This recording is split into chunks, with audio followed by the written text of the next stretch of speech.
నమస్తే అందరికీ. మేము అరుణాచలంకి బయలుదేరినామండి. గుత్తి నుంచి ట్రైన్ ఉందండి. కానీ మేము ఏమంటే మళ్ళీ 1 అవర్ జర్నీ చేయాలి బస్సులో అని చెప్పి మా ఆయన డైరెక్ట్‌గా తిరువనమలైకి బుక్ చేశాడండి. మేము బస్సులో వెళ్ళామండి. మేము వీడియో అన్ని చెప్తున్నామండి. ఇక్కడ చూడండి అంతా మేము బస్సులో. ఇక్కడ చూడండి. అయితే అండి ఇదే అరుణగిరి అండి కొండ.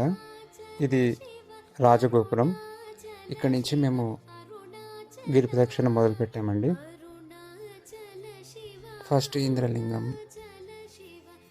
తర్వాత అగ్నిలింగం, యమలింగం, వాయులింగం, వరుణలింగం,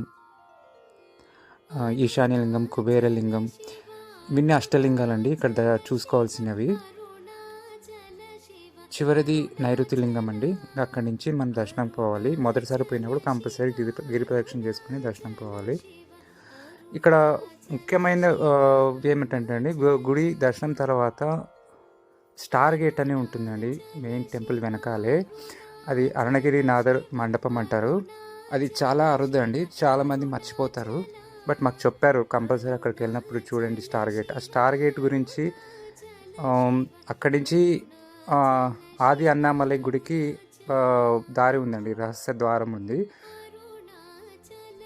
రమణ మహర్షుల వారు ఆ దారిని మూపించారు. ఎందుకంటే అక్కడి నుంచి సిద్ధులు వస్తుంటారు, ఒక ప్లేస్ నుంచి ఇంకో ప్లేస్ పోతారని, కానీ స్టార్ గేట్ అంటారు.